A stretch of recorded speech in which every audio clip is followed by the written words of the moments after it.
Hi everyone, আসসালামু আলাইকুম। Nipa Akter blogs থেকে সবাইকে ওয়েলকাম জানাচ্ছি আরেকটি নতুন ভিডিওতে। তো বন্ধুরা, দেখতে পাচ্ছ তোমরা, আমি জাম মাখাবো। তার জন্য খুব সুন্দর করে জামটা আমি ধুয়ে পরিষ্কার করে নিয়েছি। 2টো শুকনো মরিচ আর টেস্টের জন্য একটু চিনি দিয়েছি আর স্বাদ অনুযায়ী লবণ।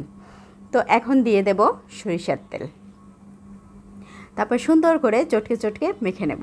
এটা কিন্তু ঢেকে অনেক সময় ঝাঁকুনি দিতে দিতেও এটা নরম হয়ে যায়, সেরকমও মাখানো যায়। তো আমি হাত দিয়ে চটকে চটকে যতটা সম্ভব সুন্দর করে মেখে নেব। তো এখন মরিচটা আমি ভালো করে ডলে নিচ্ছি।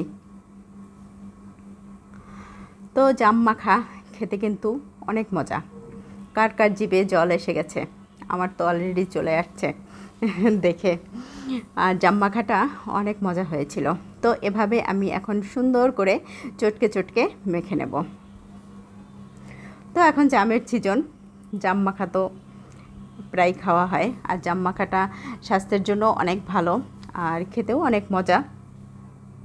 তবে জাম অনেকই বাজারে কম ওঠে এখন,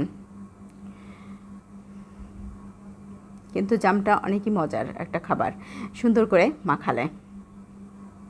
তো আরেকটু মাখাবো। তো মাখানো হয়ে গেছে, এই যে দেখো, সুন্দর করেই কিন্তু আমি চটকে চটকে ভালোভাবে মেখে নিয়েছি। এখন 2টো বাটিতে আমি সুন্দর করে বেড়ে নেব, তারপর খাবো মজাদার জাম মাখা।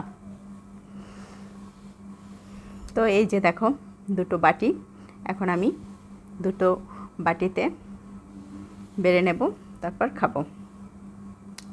তো এরকম মজাদার জাম বানানি তো আমার মনে হয় সবাই পছন্দ করো, আর এরকম বানিয়ে বানিয়ে খেও।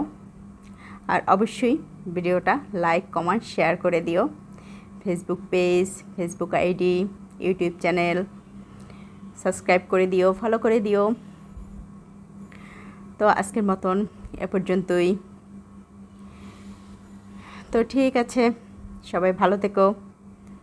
আল্লাহ হাফেজ।